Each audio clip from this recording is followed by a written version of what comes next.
नमस्कार दोस्तों, स्वागत है आपको हमारे यूट्यूब चैनल ज्ञान मंत्र पे।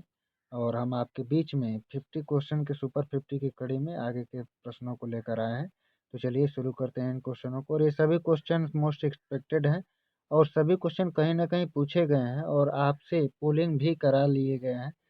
तो इसमें उन्हीं क्वेश्चनों को लिया गया है जो आपको आने में दिक्कत हो रही है या आप उसकी पहुँच से बाहर हैं।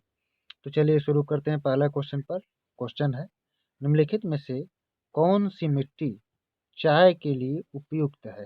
तो निम्नलिखित में से कौन सी मिट्टी चाय बागानों के लिए उपयुक्त पूछ रहा है। रेगुर मिट्टी, अम्लीय मिट्टी, क्षारीय मिट्टी या जलोढ़ मिट्टी।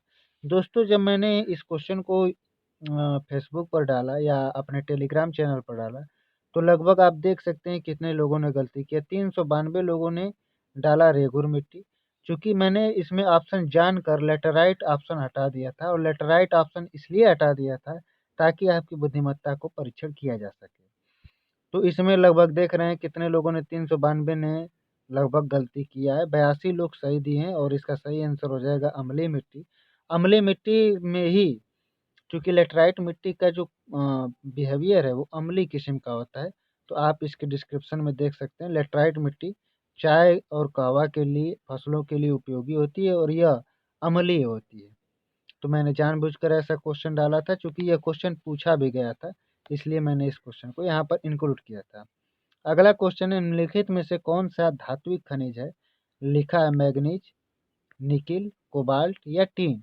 तो इस क्वेश्चन में भी दोस्तों लगभग लगभग 100% में से 99% लोगों ने गलत किया था।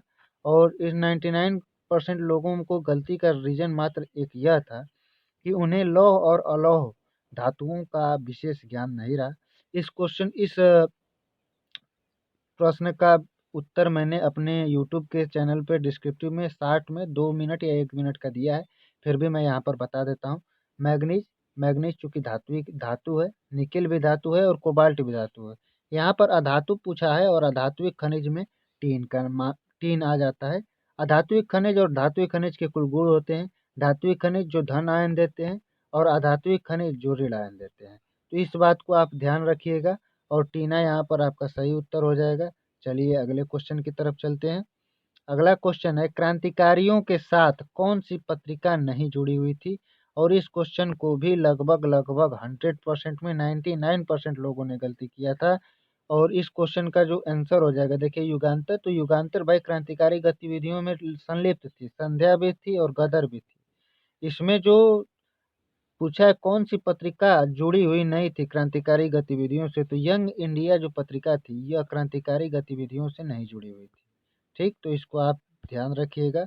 अगला क्वेश्चन है, अगला क्वेश्चन देखिए आपके सामने है कि निम्नलिखित में से कौन सा घटक कोशिका में शामिल दाखिल होने से जीवाणुओं को नष्ट कर देता है? राइबोसोम, लाइसोसोम, गोल्गी काय और अंतःप्रद्रव्य जालिका।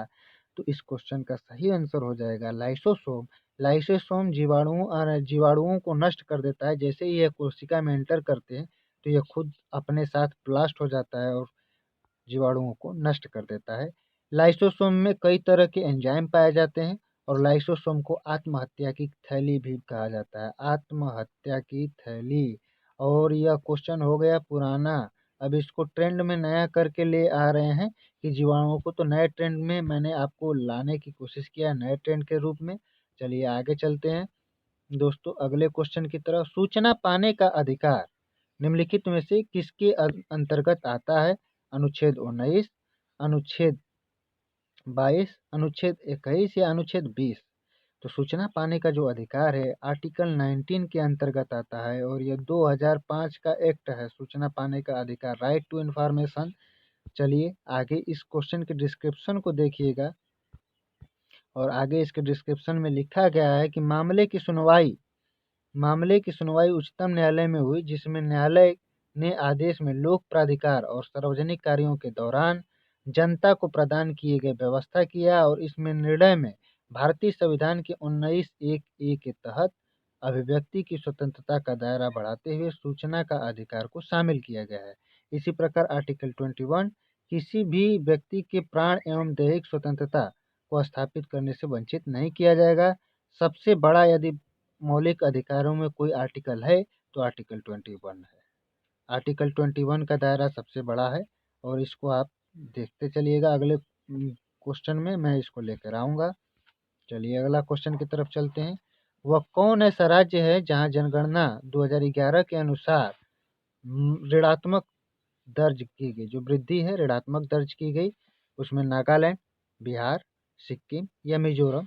तो इसमें सही आंसर हो जाएगा नागालैंड का। नागालैंड भारत का एकमात्र राज्य था जहां पर जनसंख्या वृद्धि दर नकारात्मक रही, बाकी अन्य की प्लस में रही। चलिए अगला क्वेश्चन की तरफ चलते हैं और कहता है भारत की उत्तर में उपस्थित कौन सा बिंदु कौन सा है? और इस क्वेश्चन में भी लगभग लगभग कई लोगों ने गलती की है। 10 degree channel, Indira point, Indira काल या LAC? तो अधिकतर लोगों ने इंदिरा पॉइंट किया था, जो कि गलत है दोस्तों। इसका जो सही आंसर हो जाएगा इंदिरा काल। जो सबसे उच्चतम उत्तरतम बिंदु है इंदिरा काल होता है। LAC कई लोगों ने लगाया था, तो LAC भारत और चीन के बीच, LAC जो है भारत और चीन के बीच का है और LOC भारत और पाकिस्तान के बीच की सीमा रेखा है। लाइन ऑफ एक्चुअल कंट्रोल और लाइन ऑफ कंट्रोल। चलिए अगले क्वेश्चन की तरफ चलते हैं और अगला क्वेश्चन है ब्रिक का भार होता है। ब्रिक का भार पूछ रहा है, अर्थात किडनी का। 100 ग्राम, 200 ग्राम, 150 ग्राम या 300 ग्राम? तो इसका आंसर हो जाएगा 150 ग्राम किडनी का भार होता है। अगला क्वेश्चन है किडनी से ही संबंधित कि मनुष्य के रक्त का शुद्धिकरण किसमें होता है? लीवर में, किडनी में, गुर्दे में या फेफड़ा में? तो मनुष्य के जो रक्त का शुद्धिकरण होता है वो किडनी में होता है। और इसके डिस्क्रिप्शन में आप देख लीजिए कि किडनी के और क्या-क्या कार्य हैं। तो किडनी का कार्य खून का शुद्धिकरण करना है, पानी और क्षार का संतुलन करना है, रक्तचाप और कैल्शियम का भी नियंत्रण करता है किडनी। 2 जोड़ी किडनी होती है, भार 150 ग्राम का होता है और इनके अन्य प्रमुख कार्यों को मैंने इस डिस्क्रिप्शन में आपको दे दिया है। चलिए आगे चलते हैं क्वेश्चन की तरफ, अगले क्वेश्चन की तरफ। टिटनस से कौन सा अंग प्रभावित होता है? तंत्रिका तंत्र, हाथ, पैर या आँख? तो टिटनस से प्रभावित होने वाला जो तंत्र है, अंग है, वो तंत्रिका तंत्र है।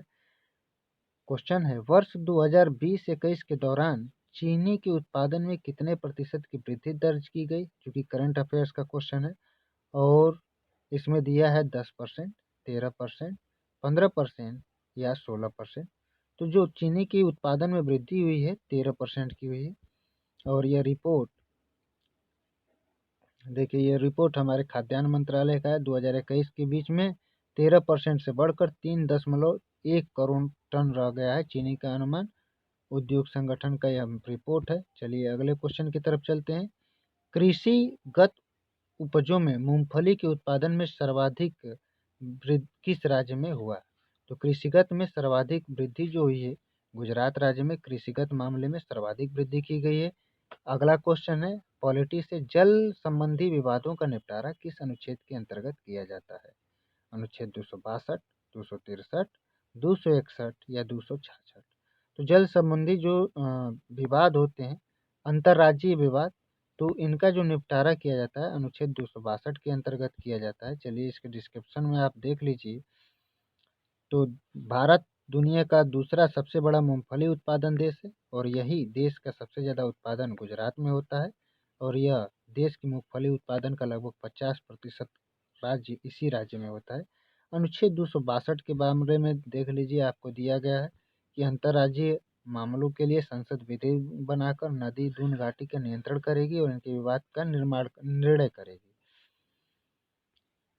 क्वेश्चन है राज्यसभा का पदेन सभापति कौन होता है? राज्यपाल, उपराष्ट्रपति, राष्ट्रपति या लोकसभा अध्यक्ष? तो इसमें जो आंसर हो जाएगा आपका उपराष्ट्रपति। राज्यसभा का पदेन सभापति होता है। और अगला क्वेश्चन है भारतीय व्यापार में ईस्ट इंडिया कंपनी का एकाधिकार कब समाप्त किया गया? 1813, 1833, 1855 या 1861? तो इसका सही आंसर हो जाएगा 1813 में कंपनी के एकाधिकार को समाप्त कर दिया गया। चाय और चीनी के बस मामलों को रखा गया था। वही देख लीजिए इसका डिस्क्रिप्शन से। राज्यसभा का सभापति के संबंध में संविधान के अनुच्छेद 65 के अंतर्गत अधीन राष्ट्रपति के उपराष्ट्रपति के रूप में कार्य करेगा और यह अनुच्छेद 97 के अधीन राज्य का सभापति संधि या वेतन भत्ते का हकदार नहीं होता है। उसी प्रकार अगले क्वेश्चन की तरफ का चलते हैं। सतत विकास लक्ष्य में भारत का कौन सा स्थान रहा है? सस्टेनेबल डेवलपमेंट इंडेक्स की बात कर रहा है। ठीक, सस्टेनेबल डेवलपमेंट इंडेक्स में भारत की जो रैंक थी 120 थी, और इसी पर क्वेश्चन बना है सतत विकास लक्ष्य 2021 के अनुसार टॉप पर कौन सा देश रहा है? तो टॉप पर फिनलैंड रहा है। चलिए सस्टेनेबल डेवलपमेंट से संबंधित और कुछ तथ्यों को देख लेते हैं। तो सस्टेनेबल डेवलपमेंट में भारत 165 देशों की सूची में 165 देशों के लिस्ट में भारत का स्थान जो था, भारत का जो स्थान रहा वो 120वां रहा, और यह 17 आधारों पर तय किए जाते हैं। तो आपसे सीधे सीधे क्वेश्चन पूछेगा कितने आधार? तो 17 आधारों पर तय किए जाते हैं। भारत का स्कोर 98.9 रहा।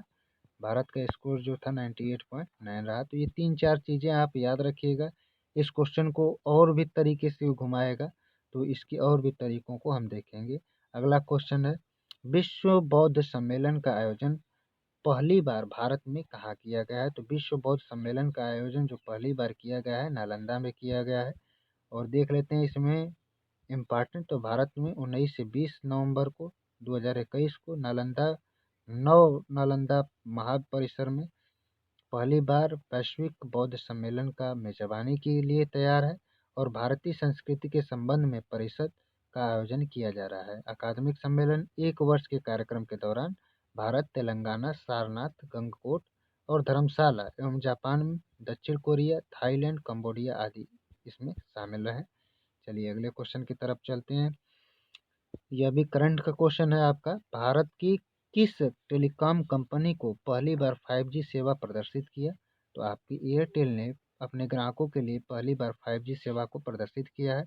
मनुष्य के रक्त का औसतन कितना मात्रा होती है? तो 5 से 6 लीटर की मात्रा औसतन रक्त की होती है मनुष्य की शरीर में। कौन सा विटामिन आंवले में प्रचुर रूप से पाया जाता है? विटामिन के, विटामिन सी, विटामिन डी या विटामिन ए? तो इसमें सही हो जाएगा, प्रचुर मात्रा में अगर देखा जाए तो आंवले में विटामिन सी पाया जाता है। अगला क्वेश्चन है, प्रधानमंत्री गरीब कल्याण योजना का वित्तीय वर्ष 2021 में पहली किस्त कब जारी की गई? तो पहली किस्त अप्रैल 2020 में जारी की गई थी। चलिए इस क्वेश्चन के डिस्क्रिप्शन को देख लीजिए। तो कैल्शियम, फास्फोरस, आयरन और एंटीऑक्सीडेंट्स और विटामिन और मिनरल्स पाए जाते हैं। आंवले में फल में भरपूर मात्रा में विटामिन सी पाया जाता है। तो इसका आपका डिस्क्रिप्शन हो गया। इसी प्रकार गरीब कल्याण योजना प्रधानमंत्री का जो कि चर्चे में रहा है, तो इसको देख लीजिए। पहली किस्त जो जारी की गई थी 1 अप्रैल 2020 से बढ़ी हुई दरों को अनुसूचित किया गया, और मौजूदा में 5.97 करोड़ व्यक्तियों को कार्य दिवस के अवसर प्रदान हुए, जो कि चर्चा में भी रहा है और इसका इम्पोर्टेंस भी रहा है, इसलिए इस क्वेश्चन को रखा गया है।